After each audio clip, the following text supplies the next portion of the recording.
कि प्रधानमंत्री नरेंद्र मोदी ने कैसे उत्तर और दक्षिण की जो दूरी है वो कम कर दी है। क्योंकि ये कहा जाता था कि उत्तर और दक्षिण के मिजाज नहीं मिलते, उत्तर और दक्षिण के लोग नहीं मिलते, लेकिन प्रधानमंत्री ने जो आज हवन पूजन किया, तमिलनाडु से अधिनम महंत आए हुए थे और एक तरह से जो तमाम विपक्षी दल भी हैं उन्हें भी बुलाया गया था, आमंत्रित किया गया था और वहां के बड़े चेहरे भी नजर आए। तो साफ तौर पर जो दूरी है वो खत्म होती नजर आ रही है। लेकिन एक भारत श्रेष्ठ भारत की कल्पना प्रधानमंत्री करते हैं। इस बात को वो उन्होंने आज उस मंच से दोहराया भी, बोला भी और ये कहा कि राज्यों से ही देश बनता है। इस बात का मर्म मोदी समझ गए हैं और इस मर्म का फल क्या होने वाला है 2024 में, इस रिपोर्ट के जरिए आपको समझाते हैं।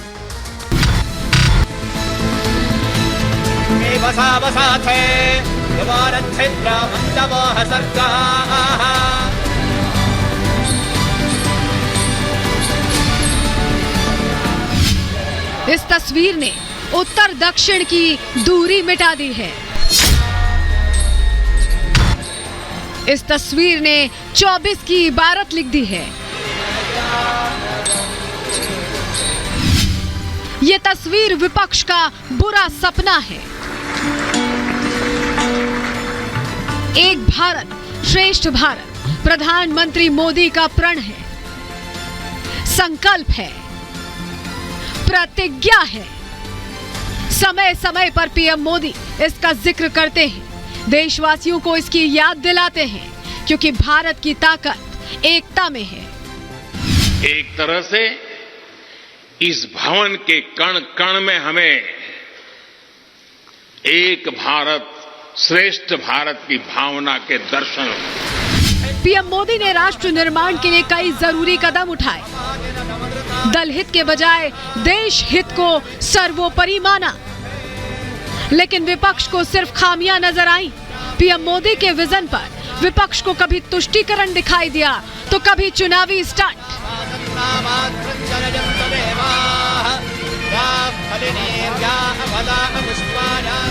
आलम ये कि पीएम मोदी की हर नीति का विरोध विपक्ष का एजेंडा बन गया। विपक्ष ने बहिष्कार को सियासी हथियार बना लिया, लेकिन उसके साथ अंत में हार ही नसीब हुई।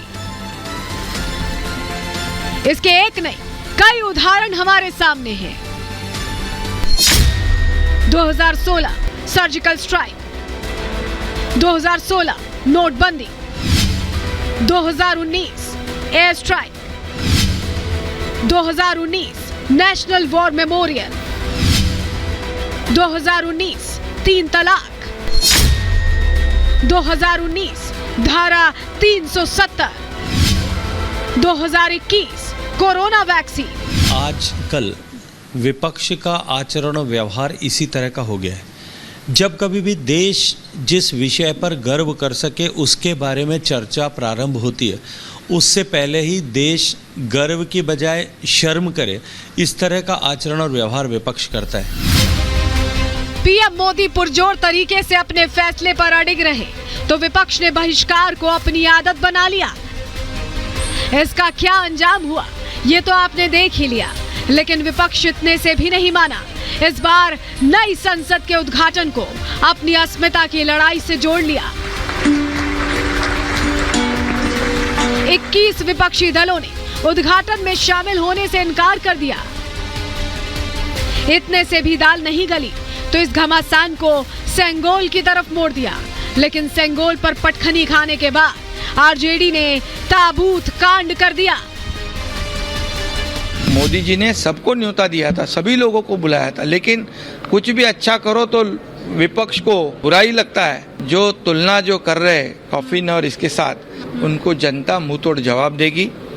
उनको संसद भवन का नहीं, उनको घर का रास्ता दिखाएगी। 24 का महासमर नजदीक है, ऐसे में मोदी एंड टीम पूरी तरह एक्टिव है। नई संसद के उद्घाटन ने इसकी इबारत लिख दी है।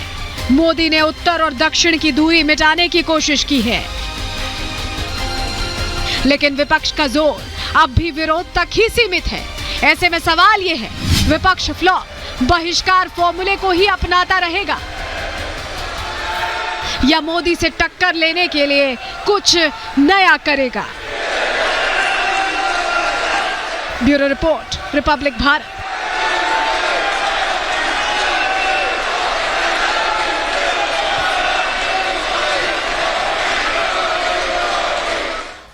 अंदर की खबर में नई संसद से जुड़ी तमाम जानकारियां हमने आपको दे दी हैं, लेकिन अंदर की खबर में अब आपको बताते हैं कि पुरानी संसद का क्या होगा। आपके मन में ये सवाल उठ रहा होगा, तो जो पुरानी संसद है वो नई संसद के पूरक के तौर पर काम करेगी। संसदीय काम का कुछ हिस्सा इस पुरानी संसद से भी किया जाएगा।